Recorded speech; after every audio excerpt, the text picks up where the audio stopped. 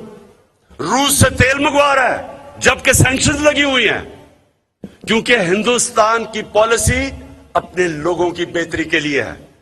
ان دونوں کے دور میں ان ڈاکوؤں جب 10 سال یہ اقتدار میں تھے تو ان کی پالیسی ہمارے لیے نہیں تھی.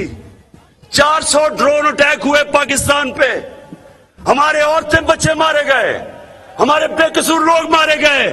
ایک دفعہ انہوں نے مذمت نہیں کی, منافقت کی. امریکنوں کو کہا کہ آپ ڈرون ماری جاؤ, اور حکومت سے ایک سٹیٹمنٹ آیا ہم مذمت کرتے ہیں. منافق, پیسے کی پوجا کرنے والے. ان کے پیسے پڑے ہوئے ہیں ملک سے باہر. ان کی بڑی بڑی اربوں روپے کی جائیدادیں پڑی ہوئی ہیں ملک سے باہر. یہ کبھی اپنی قوم کے لیے نہیں کھڑے ہوں گے, کیونکہ یہ پیسے کی بت کی پوجا کرنے والے لوگ ہیں. اس لیے کبھی پاکستان ان کے نیچے آزاد نہیں ہوگا. اس لیے یہ یورپین یونین جبکہ انہوں نے پروٹوکول کے خلاف کیا پھر بھی ان کی حمایت کر رہے ہیں.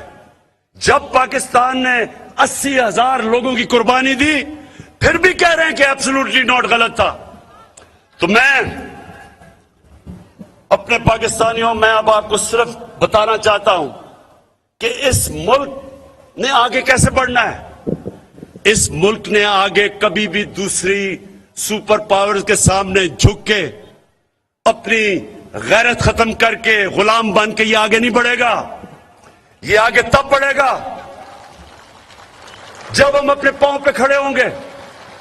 اور میں آج آپ کو بتانا چاہتا ہوں کہ یہ 3.5 سال میں جو ہم نے کیا ہے, صرف اور صرف کوشش ہوئی ہے کہ پاکستان اپنے پیر پہ کھڑا ہو. اور میں آپ کو بتاؤں گا کیا کیا کیا. لیکن سب سے پہلے لوگ کہتے ہیں جی آپ نے کیا کیا 3.5 سال میں.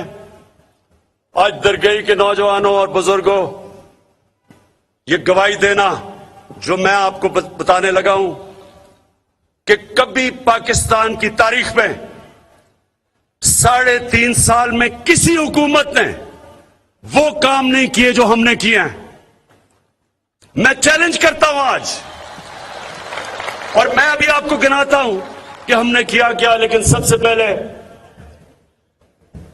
میں اللہ کا خاص شکر گزار ہوں کہ اس نے میرے نبی صلی اللہ علیہ وسلم کے سامنے اور میرے اللہ کے سامنے مجھے سرخرو کیا, کیونکہ میں 3 سال سے جدوجہد کر رہا تھا کہ میرے نبی صلی اللہ علیہ وسلم کی جو بے حرمی ہوتی تھی, بے حرمتی, ان کی شان میں جو گستاخی ہوتی تھی, ان کے اوپر جو کارٹون بنائے جاتے تھے, جو خاکے بنائے جاتے تھے, پاکستان میں ہم توڑ پھوڑ اپنی کرتے تھے, پولیس ان کو نقصان پہنچاتے تھے, بچارے کئی پولیس والے شہید ہوئے, کئی زخمی ہوئے, لیکن کوئی فرق نہیں پڑتا تھا. میں بار بار ان کو کہتا گیا کہ میں آپ کی یہ جنگ لڑوں گا اور انشاءاللہ جیت کے دکھاؤں گا. اور میری ٹیم, میرے فورن آفس, میری ٹیم, ہم نے ہر فورم پہ یونائٹڈ نیشنز میں جا کے میں نے تقریر کی. پہلی دفعہ جب بھی میں نے یو این میں تقریر کی, میں نے بات کی جو اسلاموفوبیا, یعنی جو اسلام کے خلاف جو نفرتیں ہیں, اور وہ ظاہر کیسے ہوتی ہیں, ہمارے نبی صلی اللہ علیہ وسلم کی شان میں گستاخی کرتے تھے, پھر اسلام اور دہشت گردی کو ایک ہی کر دیتے تھے. تو میں نے ہر فورم پہ میں نے اپنی آواز بلند کی. اور میں اس لیے اپنے اللہ کا شکر ادا کرتا ہوں کہ میں اپنے نبی اور اپنے اللہ کے سامنے سرخ روح ہوا کہ پہلی دفعہ یونائٹڈ نیشنز نے ریزولوشن پاس کی کہ 15 مارچ ہر سال دنیا میں یونائٹڈ نیشنز میں اسلامو فوبک کے خلاف دن بنایا جائے گا. میں آپ یہ سوال پوچھتا ہوں, فضل الرحمان 30 سال سے آپ دین کے نام سیاست کر رہے ہیں. مجھے بتائیں کہ کبھی آپ اس کے قریب بھی پہنچے؟ کبھی آپ نے باہر جا کے بات کی؟ مجھے یہ دونوں جماعتوں کے سربراہ بتائیں کہ 30 سال سے آپ کو موقع ملے یونائٹڈ نیشنز میں جا کے بات کریں جو مسلمانوں پہ ظلم ہو رہا ہے. کبھی آپ کے منہ سے اسلام کا بھی نام نکلا؟ نہیں نکلنا تھا, کیونکہ آپ کو خوف ہے کہ وہ آپ کو کوئی انتہا پسند نہ بنا دیں. یہ کبھی وہ لوگ جو کہ اپنے پیسے کی باہر رکھے ہوئے پیسے ان کی فکر کرتے کبھی نہیں کر سکتے تھے. تو مجھے سب سے پہلے تو اس کا ہے کہ میں اللہ کا شکر ادا کرتا ہوں کہ ہماری تاریخ میں پہلی دفعہ یونائٹڈ نیشنز کے اندر ہم نے کیس لڑا, صرف پاکستان کا نہیں, 55 سے زیادہ مسلمانوں کا, تقریباً 1.5 ارب دنیا میں مسلمان ہیں. ہم پاکستانیوں نے کیس لڑا اور ہم نے مسلمانوں کا کیس جیتا. دوسری چیز کرونا ساری دنیا میں آیا, سب سے بڑا, ایک صدی میں سب سے بڑا دنیا کا بحران تھا. میرے پاکستانیوں, آج دنیا مانتی ہے کہ جس طرح پاکستان نے اپنے لوگوں کو اور اپنی معیشت کو جس طرح ہم نے کورونا سے بچایا, دنیا اب ہماری مثال دیتی ہے. دنیا میں 3 ملکوں میں سب سے بہتر ہماری پالیسیز تھی. اور میں صرف آپ کو بتانا چاہتا ہوں کہ پاکستان اپنے پیر پہ کیسے کھڑا ہو رہا ہے. پاکستان تب اپنے پیر پہ کھڑا ہوگا جب ہماری آمدنی بڑھے گی, ہم اپنے خرچوں کو خود اپنی آمدنی سے پورا کر سکیں گے, ہمیں قرضے مانگنے کی ضرورت نہیں پڑے گی. تو اس راستے پہ 3.5 سال میں آپ کا ملک نکل چکا ہے. کسی نے وہ نہیں کیا 3.5 سال میں. اور میں آج اپنے جتنے میرے میڈیا کے لوگ ہیں, میں آج اپنے میڈیا کے لوگوں سے بھی پہلے یہ بتانے سے پہلے بات کرنا چاہتا ہوں کہ دیکھیں, میڈیا کا بہت بڑا رول ہوتا ہے جمہوریت میں. میڈیا کا کام ہوتا ہے لوگوں کو شعور پیدا کرے. امر بالمعروف سب سے زیادہ ضرورت اور ذمہ داری میڈیا کی ہوتی ہے کہ اچھائی کے ساتھ کھڑے ہوں اور برائی کے خلاف اپنی آواز بلند کریں.